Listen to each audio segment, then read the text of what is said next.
What the fuck? Are you tired of boring podcasts? Are you tired of paneled and structured podcasts that make you want to watch paint dry?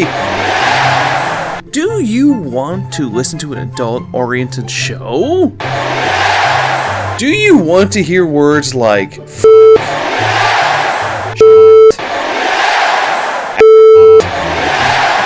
or personal favorite, juggling thunder? Droids Podcast. Offensive and off topic since 2012. Insert unnecessary explosion. What the? Come on, god damn it. Hold on. And... Oh shit! Michael Bay!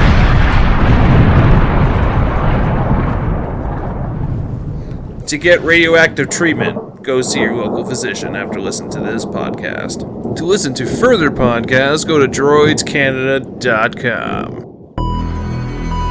Droids Canada Podcast.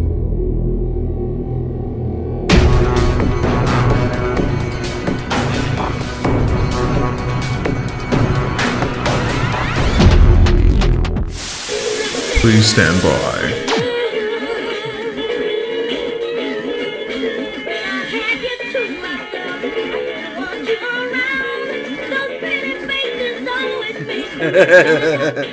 The best toy ever. This is an amazing toy. I want to press it again, but I know it'd be bad. That would be bad. I've already been driving people crazy all day today with my new Groot toy that I found in HMV. And not only did I get myself one, the MountainMan got one. I just couldn't. Yeah, but I couldn't. You'd have been dead. I would have been dead. Or you just would have beaten me and just taken mine. That sounds like more fun. But... So we're going to discuss a recent movie we watched. Some of us watched. Well, you weren't out for the whole movie. There's a lot of positives in this film.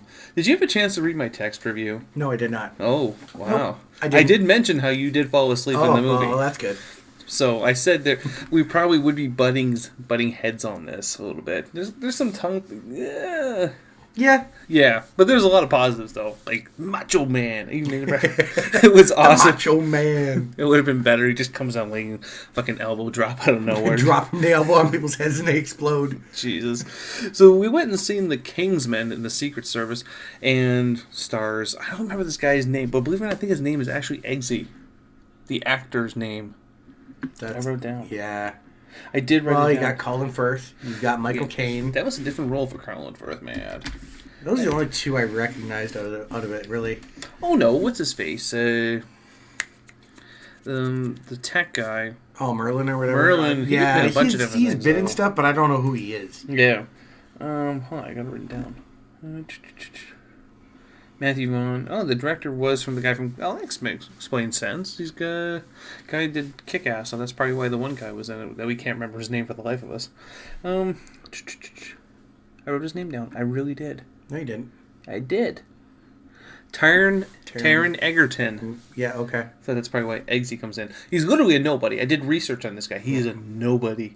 Did a few things here and there, but it's all BBC stuff, and not gonna know him. So more or less with the Kingsman, it starts off with the main character Colin Firth, and Eggsy's father at the time takes a grenade to the chest, sacrifices himself. How heartfelt that was. Takes a grenade. Ooh, he ate it like a champ. Saved everyone around him. So more or less, Colin Firth's character basically says, hey, if you ever need help, here's a little medallion and a number, you call it. I don't even remember the code.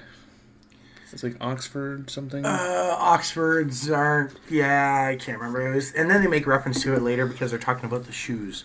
Now, He's dealing with the shoes. We were in for... Oh, I gotta fix my Deadpool sock. That's right. Where are my Deadpool socks? Son of a bitch, look at that. You're so gay. I have a set of 5 Deadpool socks now. You have Groot socks, sir. I did not call you gay over that. They're not... I don't wear them. You would wear them. No. You sure? I wear white socks. Of course, you had to be different. Anyways, so he basically... What was it, like 20 years that passed? Yeah, he grows up to be like 17, 18. 17, 18 years so old. So you figure kids probably... I don't know. He was what? Like 5, 12 years maybe? Maybe, yeah. Somewhere in that ballpark. Yeah. 12 to 14, I would say.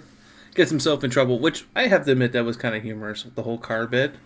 Especially when they fuck up the cop car. Oh, that was hilarious. And so he's basically in a bad spot. He's about to go to jail. He uses the phone. He uses the little number on the back of the card. Says the little passphrase. Next thing you know, Colin Firth comes and finds him, which starts his training into the Kingsman. Which that wasn't too bad. Just long and drawn out. I think, and I pointed this out in my review, is that if we could have shaved off 25 minutes, yeah, that was probably good. During that training. Yeah. That whole training section could have been definitely cut down. But they had to put in the stereotypical, like, you got the preps, and they're like, oh, look at it, blah, blah, blah, blah. We're better than this guy because he doesn't have a silver spoon. And then the guy with the non-silver spoon basically wins at the end of the day. But they only touch on it, though. It's almost unnecessary. Was it a waste of time? Like, do you think they should just skip the, like... Well, no, you've got to put it in there, but not drag it out for as long as you do. I agree. I mean, that part of the movie, I was just kind of like, okay, let's go. And I thought the same thing, and then I passed out. Did you pass? When did you wake up, man? Oh, I only zonked out for a couple of minutes. Oh, okay. That's it. It wasn't like I was out cold. Oh, okay. If that was, the wife would have cracked me one, so. But, and then as the Kingsman... as he moves further in becoming a Kingsman, another character's brought to full, which is by Samuel L. Jackson with a lisp. That was... Okay, I have to ask this. When they made this character, did he necessarily have to have a lisp? Like, I know it sounds really stupid, but it really did bother me a lot. It didn't bother me, actually. It did. I thought to go along with the other humorous parts of the movie, I thought it was funny. To go along with the humans part. But he did yell your infamous phrase. I'm surprised you did not try suing him for copyright. For yelling, what the fuck. I was upset. Samuel L. Jackson would win, man. He would win. He's got more money than me. He plays a character named Valentine, and I did the correlation after the movie. I was like, why did this movie come out on Valentine's Day? Oh, his name is Valentine, and at the end of the movie during the destruction was V-Day. I'm like, oh, well played. This movie brought in a lot of different elements. They made fun of the James Bondish films to a T, and they brought a lot of humor, decent humor, may I add, into the film. I found that Eggsy's character was kind of a wash. Like, he was in the Marine Corps, and I actually looked this back. I'm like, no, I don't think he could be in the Marine Corps. Is there a Marine Corps in the Brits? Well, they've got something along those lines. It's not the Marine Corps, but... No, I double-checked it. He basically said it was a Marine Corps. So I was just kind of like, ooh, that's just fucked up. Like, I mean, really, the Marine Corps? But anyways, I'm just stretching on that. And then you had the whole mother is now being abused by some boyfriend guy. You're like, oh, fuck, move the fuck along. Yeah. Move along. Like, that whole story arc, that really even wasn't necessary. I have to admit. But, if that didn't happen, we wouldn't have seen that kick-ass fight with Colin Firth at the beginning with the pint. I'm going to finish my pint. Yeah. Again, and he beats the piss right out of them. Like, it was fucking stupid. Yeah. But as we're building to my favorite part of the movie, and there's so many actually really good parts in this movie, but my favorite part is the whole Freebird scene. Yes. That just wins everything. So Valentine's character is an evil warlord who does not want to play to the James Bond type villain cliches, which he does. In the end, he does. Yeah. I think Samuel L. Jackson's character was really cool. It was a fresh character for him to play an evil warlord villain. Because he wasn't over the top either. No. He had some good humor points. And then he had some crazy... Is that an Indian girl with crazy legs? I don't know what she was. Yeah, I don't know. Maybe Libyan? Could be something like... I still just want to understand Asian. the physics of her running. That's all I want to know. I understand the leg implants and how they work. Because, literally no puns. Well, it's like, mind you, she didn't get arrested for shooting his girlfriend. Nope. Like the guy in South Africa. Nope. I had no problem cutting the one guy in half, though. Yeah. Oh, that would hurt. You don't get arrested for that. You just get arrested for shooting. You don't get arrested for cutting people in half, just shooting. That's the only thing that we're pissed about. And then as the movie progresses along, the character Eggsy becomes more and more understands he can't be immature anymore. He needs to become more of a gentleman character, and finds Colin Firth as would you say father figure? Kind of. Yeah. Mentorish. And then Colin Firth and ultimately bites the dust after an epic fight scene of fight scenes. That fight scene alone could make the movie the action film of 2015. Just that scene. I don't think so. What do you mean? It is one good scene, but that's it. That doesn't. That was just fucking stupid. That was some top-notch killing. I think even though the Raid 2 is, not in 2015, it could still win for 2015. Okay, Raid's completely different. No. Because that movie was just fucking redunculous in the martial arts style. This film, just the whole thing's like boom, boom, boom, headshot, headshot, headshot. And that's what I liked about the film, too. They didn't try to PG-13 this movie to try and get the extra head count in the theater. I think they still probably did well. They got beat up by 50 Shades of Crap, which you had to be seated from the front. 50 Shades of Grey? I love the fact that as we're coming in, AJ's wife realizes there's a sign on the door that says being seated in the front forward. Front row seating only. Ooh. Yeah. That sucks. So, everyone's going to see a FAP, is what they're trying to say. Yeah. We're stopping you people from masturbating in the theater. Well, no, it's just making sure that, because it's going to be jam-packed because people are retarded for seeing this movie. It's like, really... I don't get it. When I watch bondage porn in my apartment, no one ever shows up. But apparently you put it on the big screen. Holy shit! That's another discussion altogether. But, segue back to the Baptist church. I don't even know how Freebird can be used in an action scene, but it fit. Especially that it took place in a Southern Baptist church. And at first I didn't understand what was happening, because maybe I zoned out about the whole little SIM card trick they did. But then just the top-notch killing. And I heard AJ just squeal with the axe. Oh, yeah, when that chick takes a fire axe in the neck, I was just like, oh! And then the big fight they show at the baseball diamond, the one guy gets cracked in the face with a baseball bat. And I was like, oh, that's not good for business. No. Then you see, top shot of London, and you see, everyone running. Double-decker bus. And, yeah, the double-decker bus swerving and, side-swiping, 12 people. It's like playing Carmageddon. Yes. Style points. I was like, yes! Because ultimately what happened was Valentine gave everyone these free SIM cards for free internet, for free texting, your phone, whatever, blah, blah, blah, blah. But inside of it was a little activator SIM card that makes people go violent. Yeah. Why? Because some crazy tone or something, and it just... What was it? It brings out the aggressive tendencies and stops all the inhibitors, he said. So yeah, people just start beating each other up. And that was very interesting. I'm not going to say that wasn't interesting whatsoever. Well, had a shining moment in the film, though. I really, when the buddy's mom was going crazy with the butcher knife, I'm like, oh, it's such a shining moment. Yeah. She would have went, here's Johnny. That would have been perfect. But ultimately, it sets everyone crazy, and at that time, he's off base. He's in this secret... I love how they, I'm not going to be a Bond cliche, secret... was it Antarctic base? Or it's in the side of a mountain. Side of a mountain. The side of a mountain. Yeah. It was just ridiculous with the amount of guys that all the henchmen that were surrounding them. You're just like, oh my god.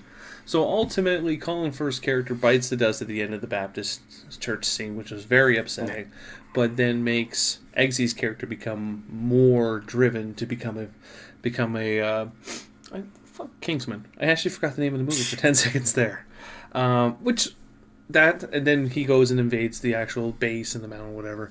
The scene that stole the movie for me, and I'm like, is that the Macho Man Randy Savage music? You just hear the music, because what happened is that they all have these little implants in the back of their neck to stop them from being overtaken by the cell phone signal, let's call it that. Yeah. Unfortunately, but it also has a plan B that you can blow people's heads off with it. Oh, it was great. It wasn't explosions of brain matter, too. It was like fireworks. Rainbows and fireworks. I was like, what the fuck? It was awesome. Especially the, popping heads in certain patterns to make it look like a fireworks display and stuff like that. It's like the 4th of July. I was like, oh, no. But in the end, Eggsy ends up beating the crap out of the not sure background girl with razor-sharp legs person, which still... don't know. She was good at killing, Oh yeah, I forgot about the one scene when Samuel L. Jackson met Colin Firth's character for the first time, and they had an elegant dinner. Oh yeah, the elegant dinner with McDonald's. Fucking great.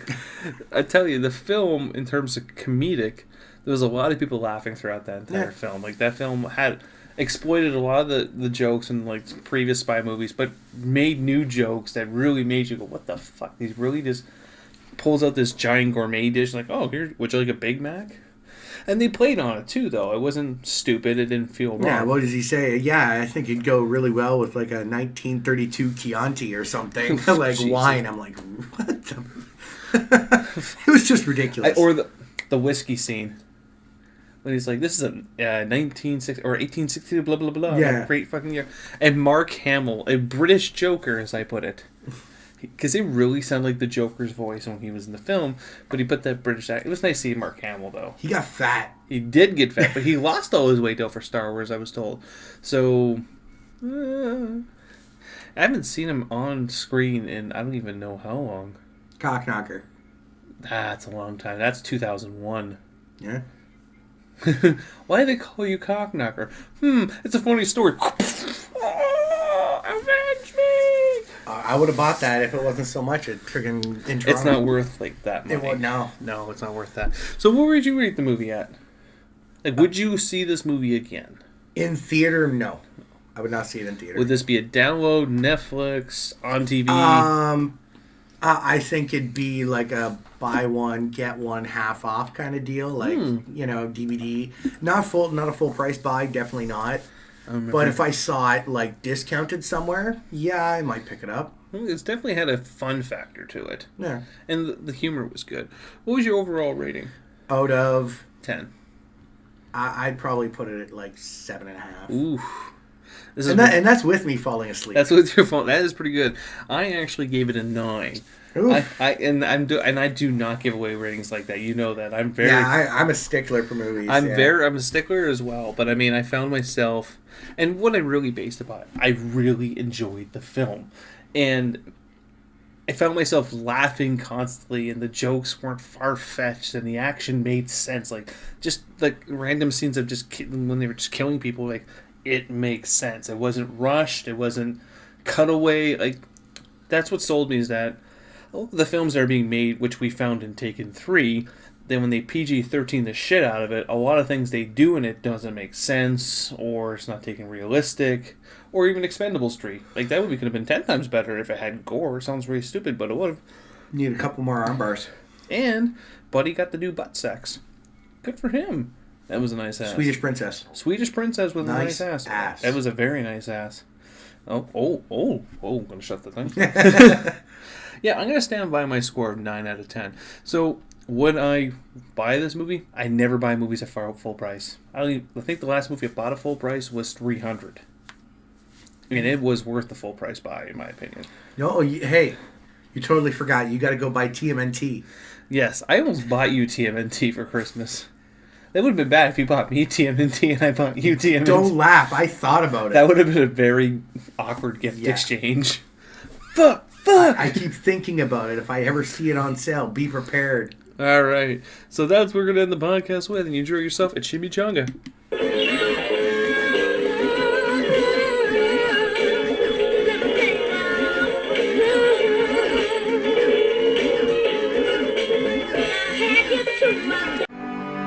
Game over, man. It's game over. Thanks for listening to the Droids You Are Looking For podcast.